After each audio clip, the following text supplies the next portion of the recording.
What is your favorite story from the book, if you could choose one of the many? I mean, the Chicago Blitz and the Arizona Wranglers were traded for each other after the first season. So the Blitz were George Allen's team, and they had they had like Tim Spencer and Greg Landry and Tim Reitman. They had good players.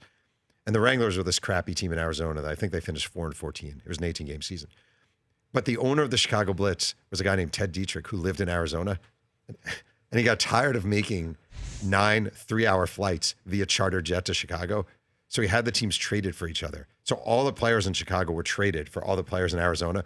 And the Blitz became the Wranglers, and the Wranglers became the Blitz. As players said to me, like, my kids had to drop out of school and move to Arizona. My wife had to quit her job because this guy didn't want to fly 3 hours. So it's the best solution ever. But wait, the new owner of the Chicago Blitz is a guy named James Hoffman. 2 games into the season, he's walking off the field. The new Blitz are terrible. Their coach is Marv Levy. Marv Levy thought he was getting the good team until he showed up. Nobody told him the teams were traded for each other. Oh, my God. Come on. I swear to God. The owner, it's 2 games in. The owner's walking off the field with this guy, a former Bear named Dan Jiggets. Oh, he does sports talk radio for years in Chicago. So Dan Jiggets played for the Blitz. Sure. Dan Jiggets and the owner of the Blitz are walking off the field. And Hoffman, the owner, says, I'm out of here. And Jiggets is like, oh, where are you going? He's like, no. I'm out of here. I'm done with this. I don't want to do this anymore. And Jiggets is like, what? He's like, yeah, I'm done. I don't want to own this team anymore. He literally dumped the team on the side of the road, and the USFL had to take over. Like, he just decided one day, I don't really want to own a USFL team anymore. I think I'm done.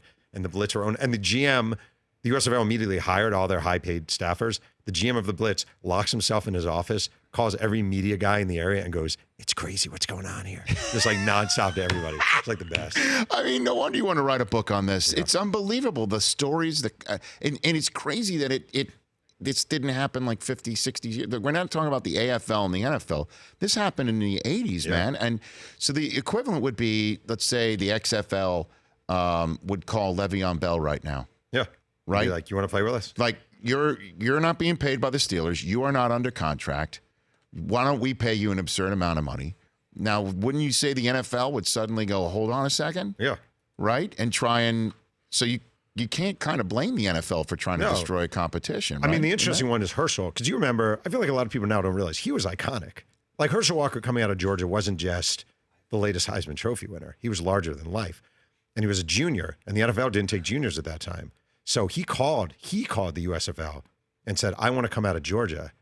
You know, he had a poor family, Wrightsville, Georgia. I want to come out. And when they signed Herschel Walker, actually the Dallas Cowboys called Herschel Walker's agent right before he signed with the Generals and said, we think we can get around this whole NFL thing. We don't want you going to the USFL. And Herschel Walker said, it's too late. I already agreed. But it was a giant sort of grenade thrown at the NFL that they signed a junior coming out of college because he didn't do it at that time. So that was war. It was this war. Well, I just was going through my head as well. The XFL would not sign Le'Veon Bell. You know why?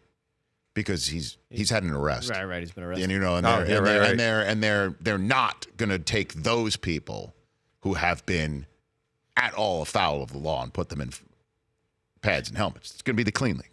Just the good guys. Well, the Alliance, as you know, is they are lockstep with the NFL. I think they want to be in league with the NFL. I agree. Well, I mean, Charlie Ebersol has been, you know, everybody in the NFL knows him through his dad for all those years.